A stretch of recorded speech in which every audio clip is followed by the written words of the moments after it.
फरिश्तों को हुक्म दिया, इस जिस्म को जन्नत में ले जाओ। फरिश्तों ने अदब से हुक्म माना और आदम अलैहिस्सलाम के जिस्म मुबारक को उठाकर जन्नत में ले गए और फिर लंबे अरसे तक वो जिस्म वहीं पड़ा रहा, बिना रूह के, बिल्कुल बेजान। फरिश्ते उसके करीब आते और उसे गौर से देखकर कहते, यही है वो जिस्म, यही होगा अल्लाह ताला का खलीफा जमीन पर।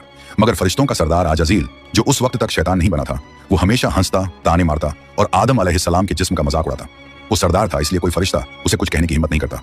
फिर अल्लाह रब्बुल आलमीन ने अपने चारों अजीम फरिश्तों हजरत जिब्राइल, हजरत मिकाइल, हजरत इस्राफील और हजरत इजराइल अलैहिस्सलाम को बुलाया और फरमाया, ऐ मेरे फरिश्तों, तुम अर्श अजीम पर जाओ और वहां से आदम अलैहिस्सलाम की रूह लेकर आओ, फिर उसे उनके जिस्म में दाखिल कर दो। अल्लाह रब्बुल आलमीन का हुक्म मिलते ही चारों फरिश्ते अर्श अजीम की तरफ रवाना हो गए। उन्होंने आदम अलैहिस्सलाम की मुबारक रूह को कीमती हीरे जवाहरात से सजे एक खूबसूरत प्याले में रखा और अदब के साथ उनके जिस्म के पास ले आए। उस वक्त आसमान के तमाम फरिश्ते खुशी से झूम उठे, हर तरफ नूर ही नूर था। सब मिलकर उस पाक मौके में शरीक हुए। लेकिन वही अजाज़ील, जो बाद में इब्लीस बना, अल्लाह के इस फैसले से बिल्कुल खुश नहीं था। उसके दिल में तकब्बुर की चिंगारी सुलगने लगी थी। फिर अल्लाह ताला ने हुक्म दिया, ऐ आदम, अब रूह तेरे जिस्म में दाखिल हो जाए। और बस उसी लम्हे आदम अलैहिस्सलाम की रूह उनके जिस्म मुबारक में दाखिल कर दी गई। जैसे ही रूह ने जिस्म को छुआ, उनके अंग अंग में जान दौड़ गई। उनकी आंखें खुली, हाथ पांव हिले और जिस्म जिंदा हो गया। धीरे धीरे वो उठकर बैठ गए और उनकी जबान से पहली सदा निकली, अल्हम्दुलिल्लाह। ये लफ्ज सुनकर अल्लाह रब्बुल आलमीन बहुत खुश हुए। आदम अलैहिस्सलाम ने अपनी पहली नेमत मिलने पर शुक्र अदा करने के लिए 2 रकत नमाज अदा की। जब उनकी नमाज मुकम्मल हुई तो हीरे जवाहर और सोने चांदी से सजा एक खूबसूरत तख्त लाया गया। अल्लाह के हुक्म से हजरत आदम अलैहिस्सलाम उस तख्त पर बैठ गए और फरिश्ते चारों तरफ इज्जत और मोहब्बत से झुके हुए थे। फिर अल्लाह ताला ने फरमाया, ऐ मेरे फरिश्तों, आदम को इज्जत दो और उन्हें सजदा करो।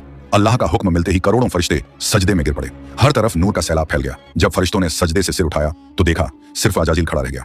बाकी सब आदम अलैहिस्सलाम को सजदा कर चुके थे, मगर अजाज़ील के चेहरे पर नफरत और घमंड साफ झलक रहा था।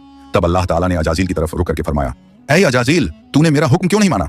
अजाज़ील ने घमंड भरे लहजे में कहा, आपने आदम को मिट्टी से पैदा किया और मुझे आग से बनाया। आग की फितरत तो ऊपर उठने की है और मिट्टी की फितरत नीचे गिरने की। तो अगर किसी को सजदा करना चाहे तो धोखा दे सकता है, उन्हें गुनाहों में गिरा सकता है। लेकिन अगर मेरा कोई बंदा तौबा करेगा तो मैं उसके तमाम गुनाह माफ कर दूंगा और मेरे खास बंदों को तू कभी नुकसान नहीं पहुंचा पाएगा। और फिर शैतान को लानत देकर जन्नत से निकाल दिया गया। इसके बाद अल्लाह के हुक्म से हजरत आदम अलैहिस्सलाम का तख्त जन्नतुल फिरदौस में ले जाया गया।